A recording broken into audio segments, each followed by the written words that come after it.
Hello everybody and welcome to our C++ tutorial focusing on what overflow and underflow means. So let's first go over some background knowledge by creating a variable with an integer, right? We're just going to use int here. And we're going to start off with we're just going to call it number for right now. Okay, we're going to equal it to a value of, let's say, 10. Okay. So now what does this even mean whenever we assign this int to a variable? What this int does is that it assigns a data type.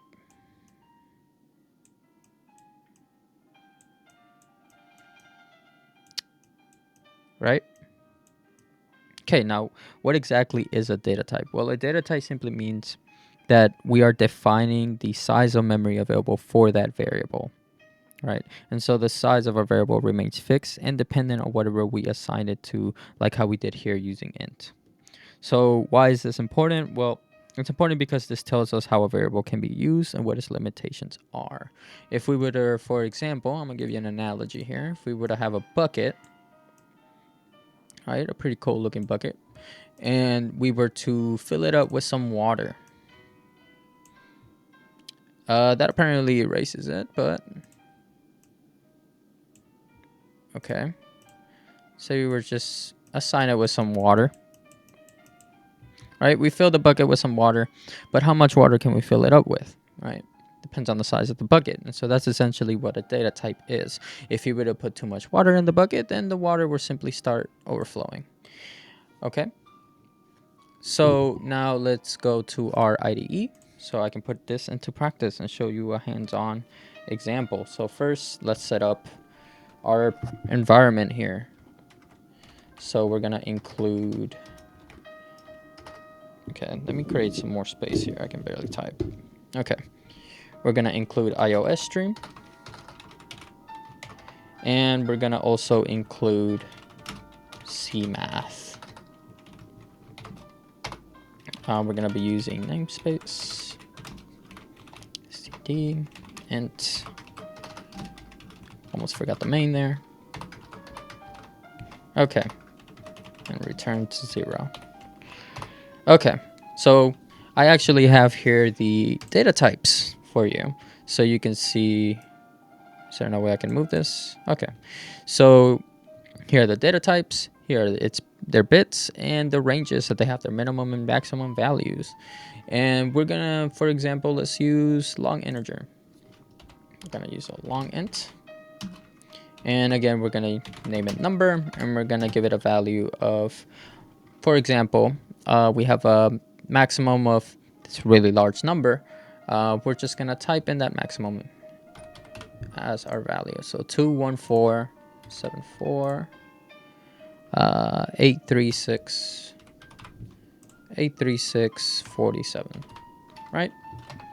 And now let's just say number equals number plus 1, right? And let's output this. Okay, now a lot of people would expect, oh hey, well this 7 right here at the very end will turn into an 8, right? Because you're just adding 1. But here's why it's so crucial to understand what a data type is and what values you are able to use. So let's just see what happens if we were to run the program. Well, you'll get a negative number. Okay, but why? Well, if we go back to our data types, you'll notice that our long integer, our minimum value here, is exactly almost the same number, just changes to an 8 and is a negative. And you'll start realizing here that your output is outputting exactly that same number. So really, what you're doing when you're overflowing, as this is an example of an overflow, right? Because you're adding more numbers than it's able to hold, you're actually outputting your minimum value. Weird, right? Now let's say if you were to add 100, what would happen? Let's run it. Well, you'll just realize that it's really just adding, right, that number to your negative value, to your minimum value. So if we were to change this to our minimum value, right, and we were to subtract 1, then you can kind of put 2 to 2 together and say, hey, well, if my maximum, if I overflow with my maximum and I get my minimum, then whenever I underflow, this is an example of an underflow, would I get my maximum? You would be correct. You would get your maximum. And so this is just a simple overview of what overflow and underflow means within C++.